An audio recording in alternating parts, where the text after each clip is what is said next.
भरत जी राम जी को बनाने चित्रकूट की ओर चले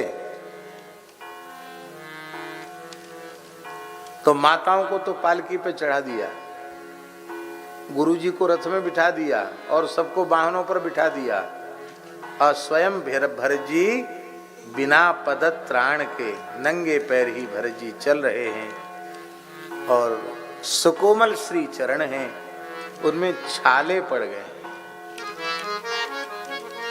फिर भी देह का तनिक भी अनुसंधान भरत जी को नहीं है। माताएं विकल हो जाती हैं, पुरजन विकल हो जाते हैं, गुरुदेव भी व्याकुल हो जाते हैं, और सब समझाते हैं कि आपको रथ पर विराजना चाहिए। भरत जी रोकर के कहते हैं, सिर बल जाऊं उचित अस मोरा, सिर बल जाऊं उचित अस मोरा, सब ते सेवक धर्म कठोरा, सब ते सेवक धर्म कठोरा। हमारे सरकार बिना पदत्राण के नंगे पैर चल के गए हैं, तो मैं सेवक हूं, मुझे तो सिर के बल चलकर जाना चाहिए। ये भरत जी का भाव। खड्ग धारावृति प्रथम रेखा प्रगट,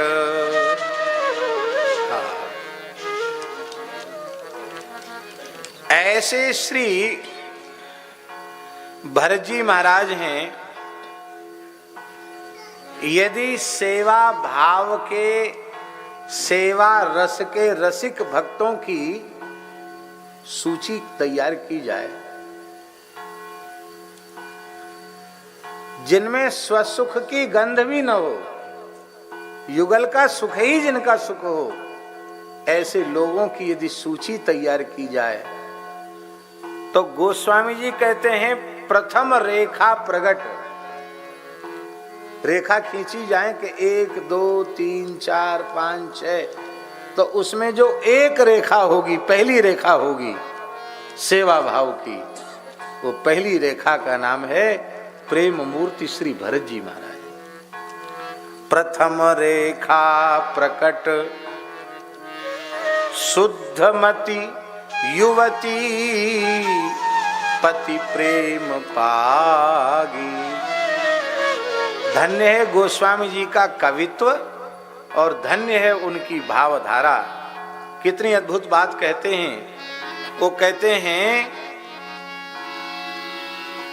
कि श्री भरत जी महाराज की जो बुद्धि है वो क्या है? शुद्धमति युवती। दो तरह की मति है महाराज जी, एक शुद्धमति और एक अशुद्धमति। अशुद्धमति को हम दूसरे अर्थों में कहें कुलटामति, और शुद्धमति को कहें सतीमति। कुलटा का लक्षण क्या है? जो अपने पति से संतुष्ट न हो, नूतनम नूतनम विचिन्नताम, अनेकों में जिसका मन जाता हो वो कुलटा है। ऐसे ही जिस जीव की वृत्ति कभी रूप में, कभी रस में, कभी गंध में, कभी शब्द में, कभी स्पर्श में जा रही है, वो कुलटा बुद्धि वाले जो जीव हैं वे भगवान के योग्य नहीं है। और सती का लक्षण क्या है? उत्तम के अस बस मन माही, सपन्यु अन्य पुरुष जग नाही। और ऐसी सतीमती, गुणातीत शुद्धामती वाले श्री भरत जी हैं। भरत जी की बुद्धि सती, साध्वी, पतिव्रता, शुद्धमती, शुद्ध नारी के समान श्री भरत जी की बुद्धि है। और उस बुद्धि ने क्या किया है? बोलो, उस बुद्धि ने अपने प्राण जीवन धन के रूप में अपने स्वामी के रूप में, अपने कांत के रूप में श्री रघुनाथ जी का ही वर्ण कर लिया। ऐसे श्री भरत जी हैं। शुद्ध मति युवती पति प्रेम पागी, पति प्रेम पागी, पति के प्रेम में पगी हुई।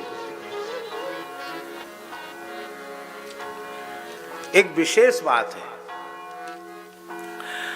भरत जी की स्तुति जयति से शुरू की है और प्रत्येक छंद में गोस्वामी जी ने जयति शब्द का उच्चारण किया। हर छंद में जयति।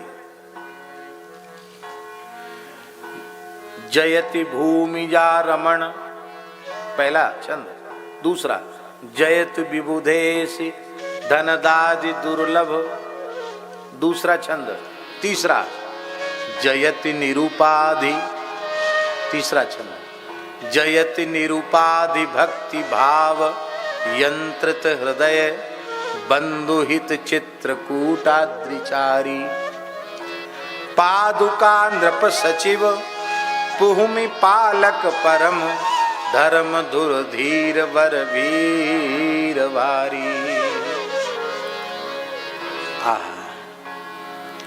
श्री भरत जी की जय हो। कैसे हैं भरत जी? निरुपाधि भक्ति भाव यंत्रित हृदय भरत जी।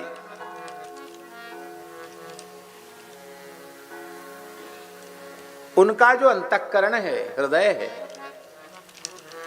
वो निरुपाधि भक्ति भाव से यंत्रित है। भरत जी के चित्त में किसी भी प्रकार की कोई कामना नहीं है।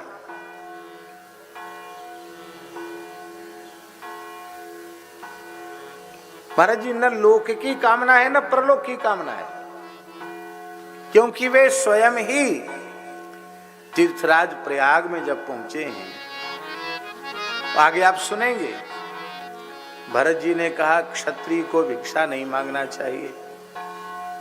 मैं सूर्यवंशी क्षत्रिय हूं, लेकिन त्याग हूं मांग हूं भीख त्याग निज धर्म। अपने धर्म को त्याग करके मैं भीख मांग रहा हूं। सबको बड़ा आश्चर्य हुआ, ले साहब ये भीख क्यों मांग रहे हैं? तो भीख मांगने का मनोरथ क्यों हुआ भरत जी को? इसलिए हुआ कि वहां के तीर्थ पुरोहितों ने कह दिया कि तीर्थराज प्रयाग में जो कुछ मांगोगे वह अवश्य ही मिलेगा। अरे बोले मिलेगा तो जो चीज, हम तो कंगाल हैं, हमारे पास श्री राम जी का प्रेम नहीं है, हम प्रेम से शून्य हैं, कंगाल हैं। यही तो महाराज जी प्रेम की विशेषता है। प्रेम का समुद्र जिनके हृदय में हिलोरें लेता रहता है, उनको नहीं लगता कि मेरे हृदय में प्रेम का समुद्र हिलोरें ले रहा है। उनको लगता है मेरा हृदय तो मारवाड़ की तपती हुई, रेगिस्तान की तपती हुई बालू के जैसा है, जिसमें जल की एक बूंद नहीं, प्रेम की गंध भी मेरे हृदय में नहीं है। हृदय में प्रेम का समुद्र हिलोरें ले रहा है, पर प्रेमियों का अनुभव कैसा है कि हमारा हृदय तो मरुस्थल के जैसा है, जिसमें एक बूंद तक नहीं है, प्रेम की बूंद तक नहीं।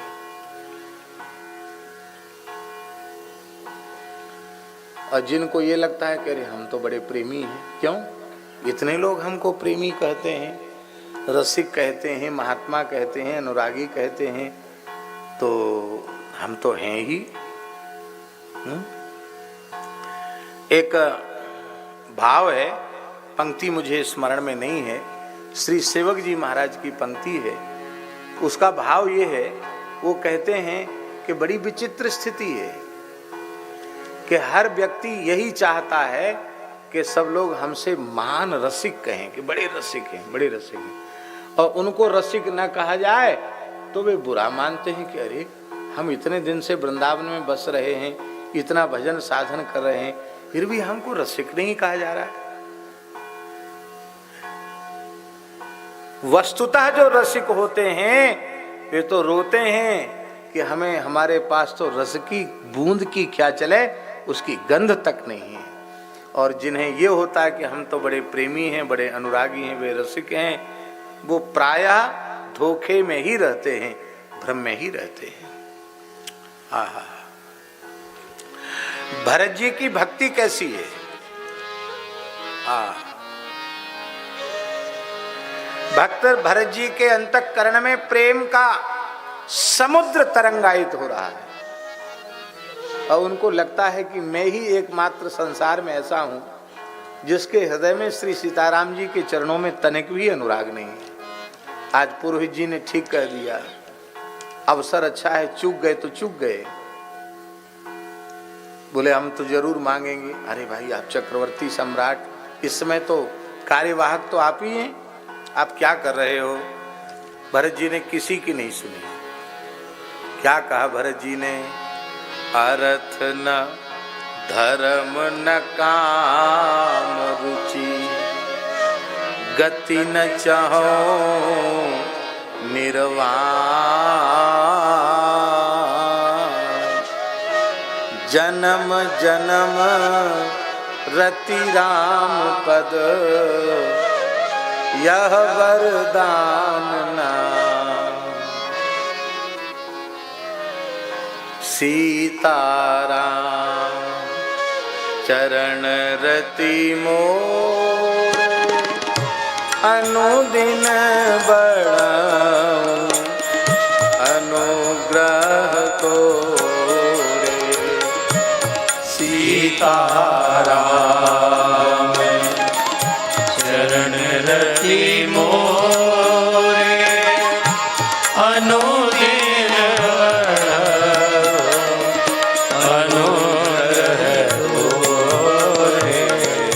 भरत जी का हृदय निश्चल निष्कपट भक्ति से परिपूरित है और उसी भाव से यंत्रित होकर के, अधीन होकर के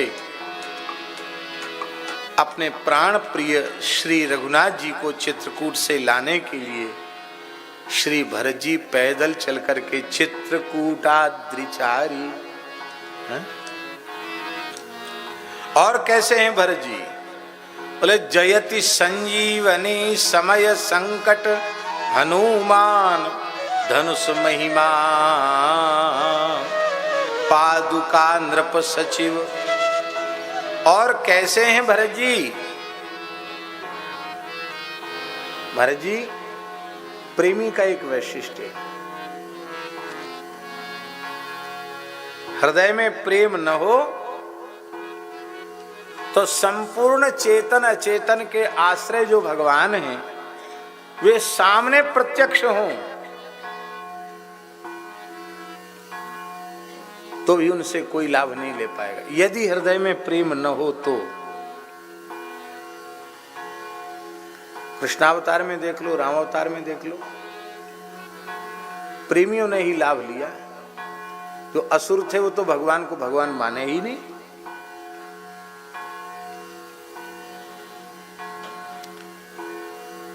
प्रत्यक्ष गुरुदेव हैं, प्रत्यक्ष भगवंत हैं, गुरु गोविंद प्रत्यक्ष हैं, लेकिन इसके बाद भी उनकी प्रत्यक्ष उपस्थिति से भी हम कुछ भी प्राप्त नहीं कर पाते हैं।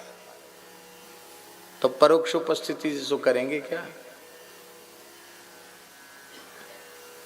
पर भरत जी का प्रेम, भरत जी का अनुराग, भरत जी की निष्ठा, भरत जी की श्रद्धा, भरत जी का विश्वास कैसा अद्भुत है। गोस्वामी जी कहते हैं जयति पादुका नृप सचिव।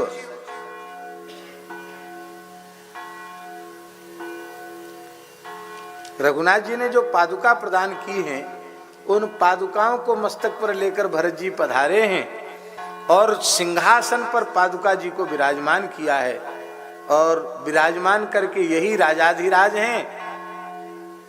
दो खड़ाऊ हैं राम जी की और दोनों को श्री सीताराम जी के स्वरूप में वो मानते हैं और पादुका जी का पूजन करते हैं। पादुका जी को ही राजा मानते हैं। पादुका नृप, महाराज अधिराज श्री सीताराम जी की पादुका हैं और मैं उन पादुकाओं का सचिव हूं। तो सचिव जो होता है वो राजा से आज्ञा लेकर के फिर प्रजा का कार्य करता है। तो भरत जी पादुका जी से आज्ञा लेते हैं और पादुका जी प्रत्यक्ष आज्ञा प्रदान करती हैं। ध्यान में यही बात नहीं आई।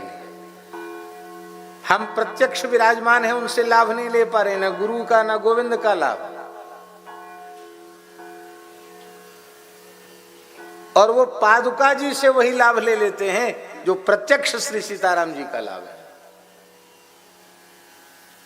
कैसी अद्भुत श्रद्धा है। आप लोग कहेंगे पादुका तो जड़ है। अरे जड़ कहां है? जड़ता तो हमारी तुम्हारी बुद्धि में घुसी है। वह सच्चिदानंद घन समाया हुआ है पूरी सृष्टि में, वहां जड़ता कहां है? चलो एक नई घटना आपको सुना देते हैं, बहुत छोटी सी घटना है। एक गीता वाटिका गोरखपुर में एक संत रहते थे, श्री नारायण दास जी। हम लोग उनको स्वामी नारायण दास जी, हम लोग उनको श्री नारायण भैया कहते थे। बहुत अच्छे थे, महाराज जी भी खूब जानते। और इधर बीकानेर तरफ के ही थे, ब्राह्मण देवता थे, ज्योतिष शास्त्र के बहुत अच्छे विद्वान थे। पूज्य श्रद्धे श्री हनुमान प्रसाद पोद्दार जी भाई जी की शरण में वो आए थे, और भाई जी ने उनको श्री राधा बाबा से जोड़ा। तो श्री राधा बाबा, भाई जी, सेठ जी, स्वामी जी, सबका खूब सत्संग उन्होंने किया था। बहुत अच्छे थे, बचपन में ही आ गए थे भाई जी के पास। आए तो थे सन्यास लेने, लेकिन भाई जी की एक बात उनको बहुत प्रिय लगी। आपने सुना ही कभी प्रसंग? नहीं सुना। भाई जी ने कहा कि पूजा प्रतिष्ठा का तो जन्म से ही आप अधिकार लेके आए हैं, क्योंकि ब्राह्मण हैं और पंडित हैं, विद्वान हैं, और अभी भी आपकी पूजा से प्रतिष्ठा से तृप्ति न हुई हो तो महात्मा बन जाइए। इसलिए भीतर से विरक्त पर बाहर परिवेश से गृहस्थ ब्राह्मण जैसे रह करके आप भजन करो, उसमें अहंकार से बच जाओगे। भाई जी की सलाह मानकर जीवन भर अखंड ब्रह्मचारी, और बड़े अच्छे महापुरुष थे नारायण भैया, हमसे बड़ा स्नेह करते थे।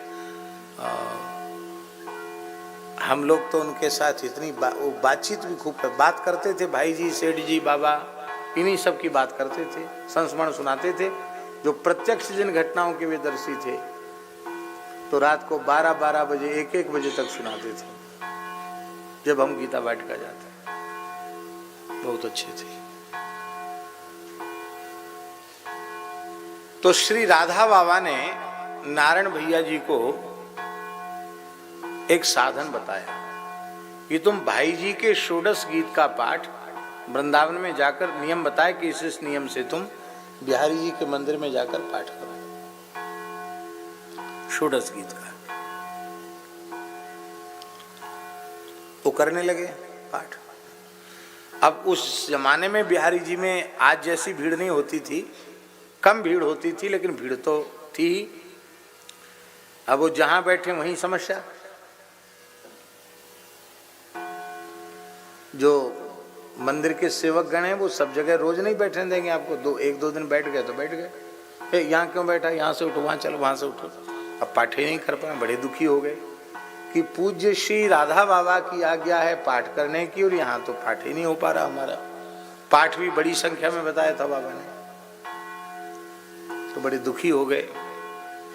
अब जब तक पूरा अनुष्ठान नहीं हो तब तक तुम आना मत गीता वाटिका, ये और कह दिया था बाबा ने। अब क्या करें, क्या साधन है? तो उन्होंने कहा बाबा कोई समस्या आवे और हम कुछ समाधान चाहें तो किससे पूछ सकते हैं? तो बाबा बोले कि घनश्याम दास ठाकुर से पूछ लेना, ठाकुर जी से पूछ लेना।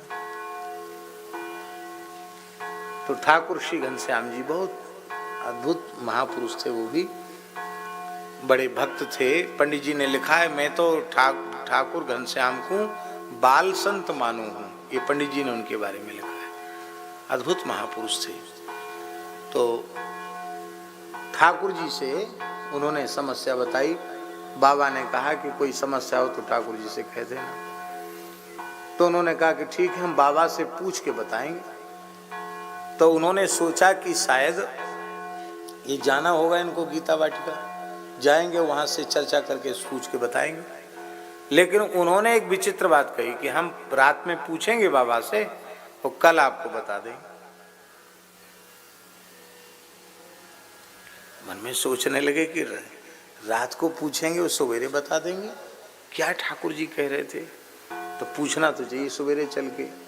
तो सवेरे जाके नारायण जी ने पूछा कि बाबा ने क्या कहा। तो ठाकुर जी ने कहा कि बाबा ने कहा, अरे बिहारी जी के मंदिर में कहीं बिहारी जी हैं, वृंदावन के तो कण कण में बिहारी जी हैं। जहां जिस कमरे में रह रहे हो उसी कमरे की किसी भी दीवाल को बिहारी जी के मंदिर की दीवाल है और यहाँ बिहारी जी बैठे हैं, ऐसा भाव करके पाठ करो। जहां भाव बने वहीं पाठ करो, वहीं सब कुछ हो जाएगा।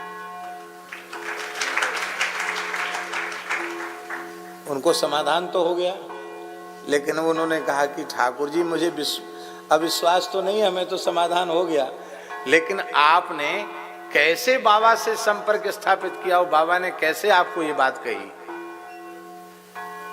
तो ठाकुर जी बोले कि चलो हम दिखाते हैं तुमको। तो अपने कक्ष में ले गए ठाकुर जी। वेणु कुंज की बात है महाराज जी। और बाबा के शीतकाल में उनके चरण में धारण करने के कपड़े की जूती थी, वो भी फटी पुरानी सी थी। वो बाबा ने कृपा करके ठाकुर जी को दे दी थी। ठाकुर जी ले आए थे पूछ करके। उन्होंने कहा हमने इनसे पूछ लिया। क्या कहा? हमने इनसे पूछ लिया। और ऐसा कहकर ठाकुर जी व्याकुल और विह्वल हो गए। इसका तात्पर्य समझे आप नहीं समझे? कि जब जिन संत को अभी हमने प्रत्यक्ष देखा है, कितनी बार देखा है, वो एक संत की पुरानी पादुका से और संबंध स्थापित कर सकते हैं संत से, तो प्रेम मूर्ति श्री भरतलाल जी श्री पादुका जी के माध्यम से श्री सीताराम जी के निरंतर संपर्क संबंध में रहें, इसमें क्या आश्चर्य है। पर बस बात यह है कि वैसी निष्ठा होनी चाहिए, वैसी निष्ठा होनी चाहिए। पादुका नृप सचिव भूमि पालक धर्म, भूमि पालक परम, धर्म धुर धीर बर वीर भारी। पादुका रूपी राजा के सचिव बनकर जिन्होंने पृथ्वी का पालन किया और राम सेवा रूप जो परम धर्म, सेवा ही परम धर्म है, उस परम धर्म की धुरी को श्री भरतलाल जी ने धारण किया। और इस सेवा की धर्म धुरी को, सेवा धर्म धुरी को धारण करना वो सामान्य व्यक्ति का कार्य नहीं है, वो एक महान वीर का काम। वर वीर भारी, क्योंकि सेवा के धर्म को की धुरी को धारण करना ये तो भरत जी के लिए ही संभव है। और भरत जी की सामर्थ्य कैसी है, मुझे लक्ष्मण जी को शक्ति लग गई और श्री हनुमान जी संजीवनी बूटी लेकर के आए। और श्री भरत जब ऊपर से होकर हनुमान जी जा रहे थे और भरत जी उस समय भी रात्रि को जाग करके अयोध्या की रक्षा कर रहे थे, तो उन्होंने देखा कि कोई बहुत विशाल आकार जा रहा है पर्वत लेकर के। उनको लगा कोई आपदा तो नहीं है, तो उन्होंने बिना फरका बाण मारा और श्री हनुमान जी पहाड़ को एक हाथ से ऊपर उठाए हुए नीचे आ गए। और उस समय उन्होंने भरत जी के धनुष की बाण की बड़ी प्रशंसा की। भरत जी ने उनको हृदय से लगाया। इतना जिनकी भुजाओं में बल है। और भरत जी ने कहा कि विलंब हो रहा होगा तो आपको अपने बाण पर इस पर्वत के सहित हम एक निमिष में, पलक गिराने का समय जितना, उतने समय में हम आपको राम जी के चरणों में पर्वत के सहित बाण के ऊपर विराजमान करके भेज सकते हैं। पहले तो हनुमान जी को आया कि मैं स्वयं पर्वताकार हूँ, फिर इतना विशाल पर्वत है और ये बाण कैसे मेरे दोनों दो दो विशाल पर्वतों का भार कैसे वहन करेगा। फिर तुरंत सावधान हो गए हनुमान जी कि जिनके बिना फर के बाण से और मेरी यह अवस्था हो गई, वे भगवान श्री राम के अनुज भरत सब कुछ करने में समर्थ हैं। उनका अनुपम पराक्रम है। गूढ़ गति जान की जानी जानी, उनकी गूढ़ गति को श्री राम जी ही जानते हैं। ऐसे भरत जी की जय हो। जयति रण अजिर गंधर्व गण गर्व हर। वाल्मीकि रामायण में प्रसंग है, भागवत जी में भी प्रसंग है। गंधर्वों कोटिशान जघने, करोड़ों गंधर्वों को राम जी की आज्ञा पाकर भरत जी ने युद्ध में समरांगण में उनका संहार किया। क्योंकि आप गंधर्व हैं, देवता हैं, तो आपका जहां तक अधिकार है उस अधिकार में आप रहिए। और गंधर्वों ने धरती पर एक अपना साम्राज्य स्थापित करके यहाँ उपद्रव आरंभ कर दिया था। तो गंधर्वों को नियंत्रित करने के लिए भरत जी को भेजा और भरत जी ने जयति रण अजिर गंधर्व गण गर्भ हर, उनके गर्व का हरण किया और फिर किए राम गुण गात गाथा। मांडवी चित्त चातक नवाम्बुद वरन, शरण तुलसीदास अभय दाता। बोलो श्री भरत जी महाराज की जय। फिर से उन्हें श्री राम जी की गुण कथाओं को गाने वाला बना दिया। अब तक वे गंधर्व सब राम जी को भूल गए थे, देवता होकर भी आसुर भाव में आ गए थे, लेकिन भरत जी ने उनके ऊपर ऐसी कृपा कर दी कि अब वे वीणा मुर्ज मृदंग आदि वाद्य बजाकर निरंतर श्री राम जी का ही गुणगान करने लगे। और आज भी आर्षसेन नाम के गंधर्वराज किम पुरुष वर्ष में हनुमान जी को अपनी मंडली के सहित अहर्निश राम कथा सुनाते रहते हैं और हनुमान जी सुनकर झूमते रहते हैं। तो संहार करके केवल छोड़ नहीं दिया, उनको भक्त बना दिया। ऐसे मांडवी जी के चित्त रूपी चातक के लिए जो नवीन मेघवर्ण हैं, ऐसे अभय देने वाले भरत जी की जय हो। यह तुलसीदास श्री भरत जी की शरण में है। बोलो प्रेम मूर्ति श्री भरत लाल जी महाराज की जय।